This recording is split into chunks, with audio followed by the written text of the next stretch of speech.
Hello everyone. How is everyone on today? Another video on a wrongful conviction. Kenneth Nixon spent 16 years in prison for a crime he didn't commit. Now, he was accused of arson, murder, and without parole, they gave him life in prison. And so in 2021, he was exonerated. And he's actually suing the city of Detroit to pay for what his attorneys called a botched case with manufactured evidence. And so manufactured evidence is what is fabricated evidence, is fictitious testimony or documents offered to a court or jury in order to mislead them.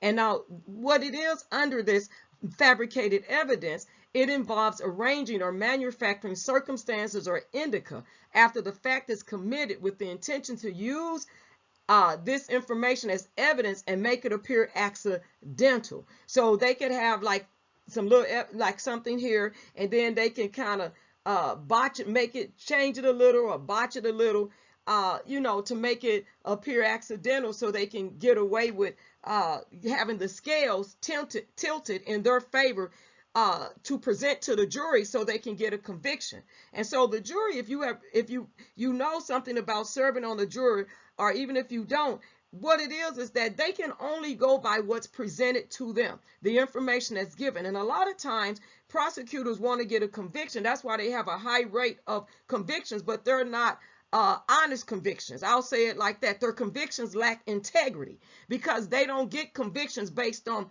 actual information and evidence.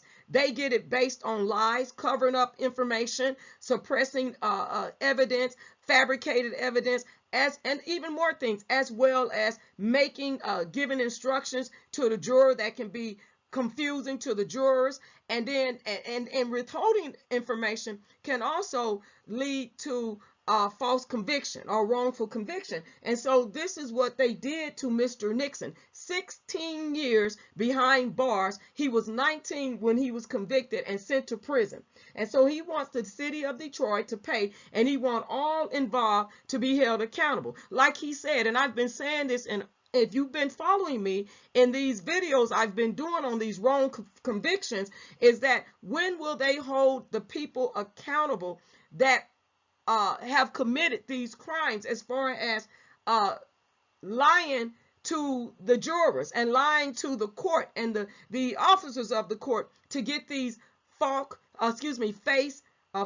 fake, wrongful convictions. And so they've walked away with their pensions, and he says that in an interview, how they've walked away with their pensions, and all of that has been said in the interview, same thing I've been saying, but they're not being held accountable. So on Wednesday, June 8th morning, Nixon's attorneys filed a federal civil rights lawsuit against the city of Detroit and the Detroit Police Department's investigating officers at the time of the incident, including Detective Moses Jimenez, Commander James Tolbert, Detective Curtis Staples, Sergeant Eddie Croxton, Officer Alma Hughes Grubb, and others as of yet unknown city employees. Now, look, and so, excuse me, and so Nixon said the money was just one aspect of the lawsuit, but the bigger picture was criminal justice reform. And this is what I've been speaking on. We need a criminal justice reform, because at the end of the day, when you go to prison for a crime you did not commit, and that the officers of the court and the state attorneys, the prosecutors, all are complicit, and even sometimes the judges are complicit in these wrongful convictions.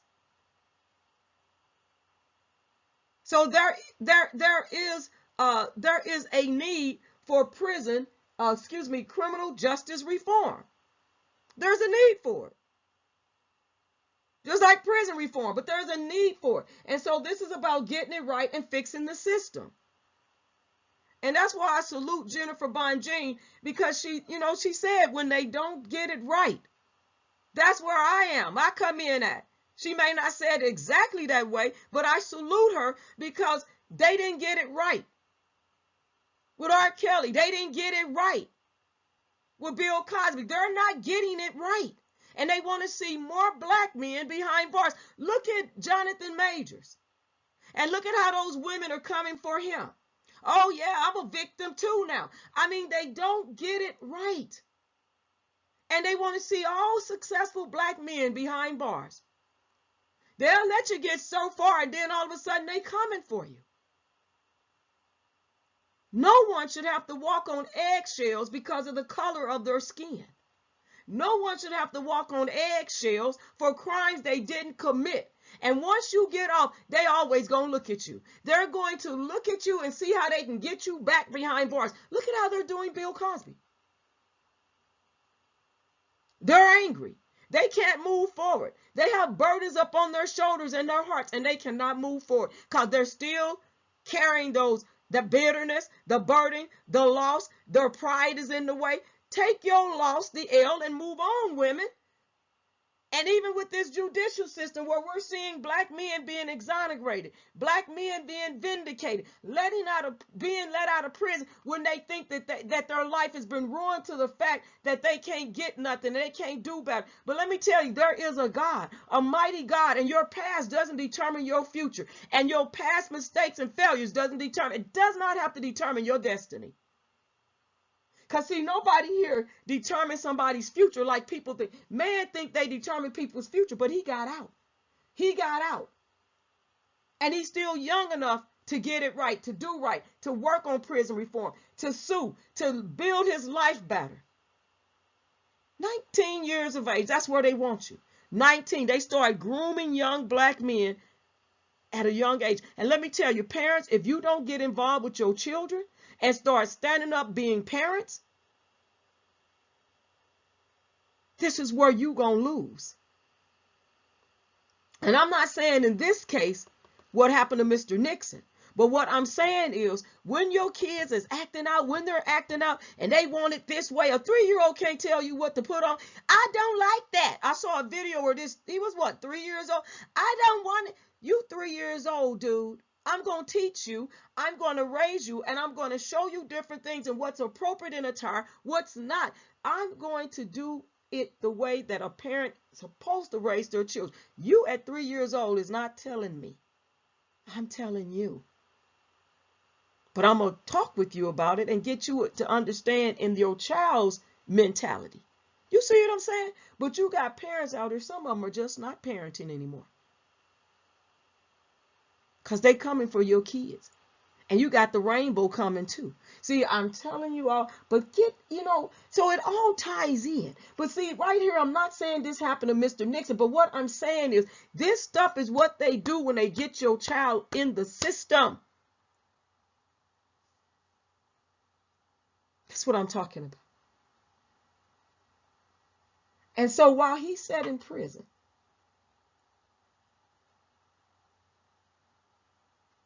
for close to 16 years for something he did not do, the people he claimed were responsible were not held accountable. And there was a lot of other exonerated men that stood behind him when he spoke about getting it right and fixing the system. And like Nixon said, they were rewarded advances in their career. They were allowed to leave with their pension intact after wrecking countless lives. And we really will never know. We can give statistics, but we'll never really know how many wrongful convictions these people are responsible for. You would have to go back and look up these people, how many cases they handled.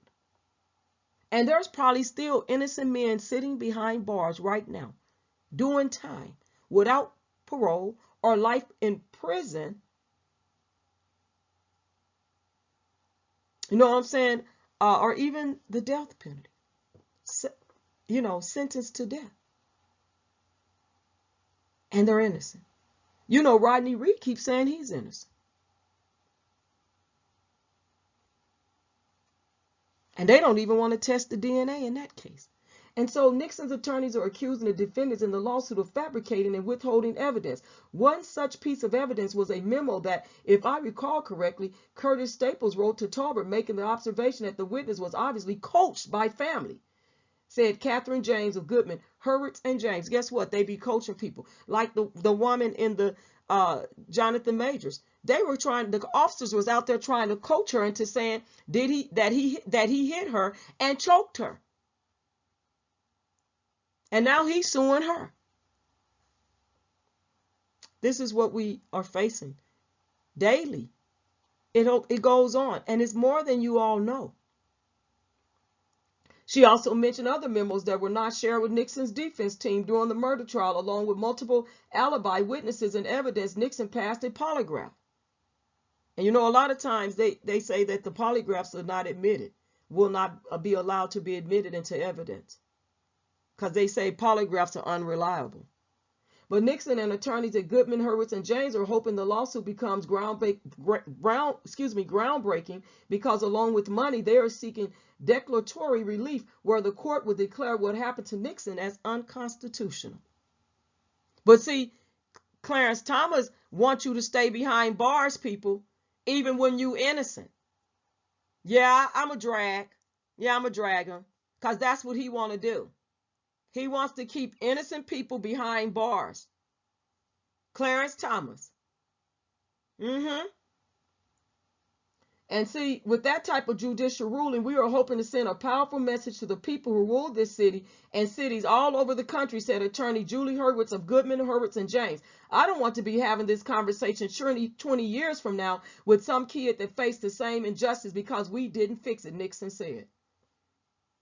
And Nixon is currently a political science student at Wayne State University. He wants to become a lawyer. Brother, I salute you and I wish you the best in becoming that attorney, and be the best attorney that you can be.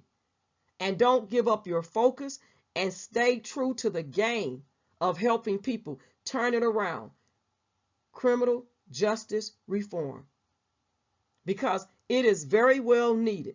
And what people can do it is the ones that have suffered injustice, wrongful convictions at the hands of corrupt prosecutors and corrupt officers of the court. And I stand on that.